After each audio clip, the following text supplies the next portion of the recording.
Ahok ngapain selain ngebacot, omon-omon, marah-marah, maki-maki bapak-bapak? Apa yang dilakukannya? Ada nggak dia bawa data ke aparat penegak hukum? Nggak ada kan? Andre Rosiade tuding Ahok banyak omon-omon, Rieke Diah Pitaloka bereaksi keras.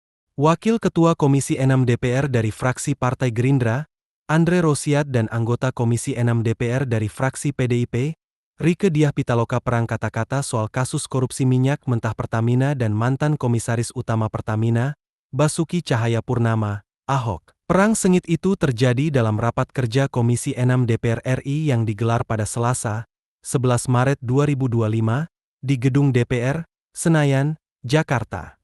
Adu mulut keduanya bermula ketika Andre Rosiade dengan berani melontarkan kritik pedas terhadap Ahok, yang disebutnya banyak bacot terkait pengawasan di Pertamina. Yang menarik ini, yang soal kasus ini. Jadi saat kasus berkembang, Pak Simon dan teman-teman Pertamina, itu saya bangun tidur tanggal 1 Maret, tiba-tiba rame di medsos. Ya, rame di medsos, saya di Instagram saya itu diserang ribuan buzzernya Ahok. Ya, buzzernya Ahok, saya lihat kenapa saya diserang sama buzzernya Ahok, temannya Pak Darmadi ini gitu loh. Ya, buzzernya banyak 0. Kalau Ahok ini akunnya rata-ratanya postingannya 0, followernya 0 gitu loh. Saya screenshot, Pak. Jadi kalau di proses hukum saya bisa buktikan nanti. Jadi itu buzzer Ahok. Nah itu menarik nih, ntar dulu. Menarik, saya kaget kan. Tanggal 1 kenapa? Oh saya lihat ternyata di TikTok rame. Pernyataan saya tanggal 15 Februari yang minta Presiden Jokowi untuk mengganti Ahok. 15 Februari 2020. Ya, saya sebagai anggota DPR Komisi 6 minta Pak Ahok diganti. Karena membuat kegaduhan di Pertamina. Supaya Pak Simon tahu, ya, 15 Februari 2020 saya bicara Ahok diganti. Itu Ahok itu baru 1 kali datang ke kilang Pertamina di Tuban, ya, di Tuban waktu mendampingi Presiden Jokowi datang ke Pertamina. Belum pernah ke kilang-kilang lain. Dan 15 September 2020 itu, ya, Ahok itu belum pernah ke unit hulu. Tanya Pak Kitiko nih, Pak Tiko 2020 jabatan Pak Tiko apa dulu Pak Tiko? Masih di Pertagas. Nih, PHE dulu Pak Taufik ini kan orang hulu. Pernah nggak Pak Ahok itu September 2020 waktu saya teriak? Belum pernah kan? Kayak ini dulu belum. Jadi dia hanya banyak omon-omon Pak Darmadi. Ya, bahkan kenapa saya bilang kegaduhan? Sebentar Pak. Jadi kegaduhan. Contoh, Pak Simon punya direktur SDM sama namanya Hersuk. Sebelum Hersuk tuh ada orang tua namanya Pak Kus. Ya.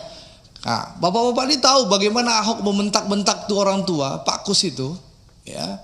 Karena apa? Pak Ahok minta ada orang yang dinaikkan promosi tapi tidak sesuai jenjang kepangkatan. Ya Pak Kusnya nggak mampu menaikkan. Dimaki-maki lah Pak Kus itu. Saya bisa ganti Anda loh. Saya bisa ngomong sama Menteri BUMN. Kok perlu Menteri BUMN nggak setuju? Saya bisa ngomong Presiden. Karena Ahok dulu temannya Presiden, Pak. Sakti Mandraguna dulu. Jadi meskipun saya minta dicopot, nggak mungkin dicopot karena Ahok itu temannya Presiden. Sakti Mandraguna Ahok itu, Prof Darmadi. Pulang keluar dari penjara langsung bisa jadi Komet Pertamina. Nah, tapi yang menarik setelah Kejaksaan Agung melakukan penangkapan, membongkar kasus korupsi yang mengagetkan kita semua ya. Kalau itu benar ya, itu mengagetkan kita semua. Saya berpikir malingnya si Sani itu main impor crude aja. Ya, saya nggak sangka kalau dia nyolong di RON juga. Ya. Itu kalau itu terjadi, ya. Itu Ahok ngapain aja Pak Darmadi? Ya.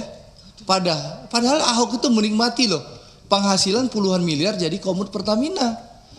Jadi dia marah-marah ke Pak Alfian, maki-maki Pak Alfian di ruang rapat. Itu ngapain aja? Ya, karena di Ahok itu Komisaris Utama 2019 sampai 2000 berapa sih? Terakhirnya? Dia alasannya kan enggak 2024. Bayangin Pak Darmadi puluhan miliar per tahun. Belum lagi rajin main golf gitu loh. Itu fasilitas yang didapatkan Ahok sebagai Komet Pertamina. Dan kita tahu di Undang-Undang Persero, ya PT Komut tuh bisa ya melaporkan. Lihat Erick Thohir, Menteri BUMN. Ada kasus Jiwasraya, dia dapat data, dia datang ke Kejaksaan Agung. Jiwasraya diproses. Asabri, Pak Erick bersama Pak Prabowo punya data, Pak Erick lapor ke Pak Prabowo, Pak ini proses bagaimana, kata Pak Prabowo, lanjutkan proses hukum Pak Erick. Diproses Asabri. Ahok ngapain selain ngebacot, omon-omon, marah-marah, maki-maki bapak-bapak? Apa yang dilakukannya? Ada nggak dia bawa data ke aparat penegak hukum? Nggak ada kan? Ngapain dipanggil? Kita ngapain ngasih panggung orang yang sudah pensiun, nggak berbuat apa-apa, lalu sekarang setelah Kejaksaan Agung melakukan penegakan hukum, dia mau jadi pahlawan kesiangan. Ya, ini kan pahlawan kesiangan. Untuk apa? Kalau dia punya data, harusnya dia jadi Komut, dia bawa datanya ke Kejaksaan Agung, ke KPK atau ke kepolisian. Itu baru kerja pengawasan. Kalau sekarang setelah Jaksa Agung di era Prabowo melakukan penangkapan, lalu dia ngebacot.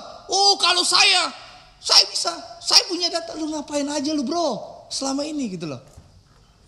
Ini kan orang sudah pensiun, nggak punya panggung politik, memanfaatkan kehebatan Kejaksaan Agung di era Prabowo untuk numpang tenar kembali supaya populer lagi. Gitu loh Pak Frawadi. Ini gaya politisi numpang tenar pansos terhadap kemampuan kinerja Jaksa Agung di bawah era Prabowo Subianto sebagai presiden. Gitu loh. Jadi ini saya ingin menegaskan kepada buzzer-buzzer Ahok ya menurut saya sudah mengganggu sekali. Ribuan akun nggak bodoh, nggak jelas menyerang saya di tanggal 1, 2, 3 Maret. Ya setelah itu selesai dia serang Erick Thohir dan Boy Thohir habis itu. Ya, saya 3-4 hari lah Prof. Lumayan menurut saya mengganggu karena berita daur ulang 15 September 2020. Nah, di sini saya menggunakan hak saya menjawab itu. Karena saya pergi umroh Prof waktu itu. Ini saya nggak bisa menjawab dan saya ingin menjawab di depan direksi Pertamina. Ya, karena saya tahu bahwa Bapak kan tahu banyak omon-omon aja, ngebacot aja. Sekarang setelah Jaksa Agung melakukan penegakan hukum, ya di bawah eranya Prabowo, siapa saja yang melanggar hukum, yang korupsi disikat zaman Pak Prabowo, baru dia pura-pura muncul sebagai pahlawan kesiangan. Dan alhamdulillah jejak digitalnya banyak. Ngaku nggak pernah jadi ditawarkan diri, ternyata pernah ditawarkan diri oleh Pak Jokowi. Ini banyak kebohongan-kebohongan. Jadi saya minta teman-teman, mari kita rasional. Ya, itu hak teman-teman mau ngundang Ahok silahkan. Tapi ya ngapain kita kasih panggung? Serahkan kepada aparat penegak hukum, Kejaksaan Agung yang sudah bekerja luar biasa, gitu loh. Ya, jadi menurut saya sekali lagi ya hati-hati. Politik buzzer ini, tapi memang buzzernya nggak sekuat dulu Pak. Waktu dulu Pak Simon, saya duduk di meja situ di ujung, saya bilang Ahok tuh komisaris Rasa Dirut. Pak Simon, karena waktu itu Ahok itu sangat berkuasa, powerful waktu itu karena dekat presiden, buzzernya luar biasa. Sebulan saya dihajar. Tapi kalau sekarang karena udah jauh dari kekuasaan 3 hari doang dia mungkin mampu bikin buzzernya. Itu Pak Mufti. Dulu waktu saya duduk di sebelah Pak Mufti itu, gara-gara Komut Rasa Dirut, 1 bulan, 3 bulan saya dihajar sama Ahok. Itu hebatnya medsosnya pasukan Ahok tuh Pak Deka. Kalau sekarang karena mungkin sudah nggak berkuasa, hanya 3 hari Pak Simon.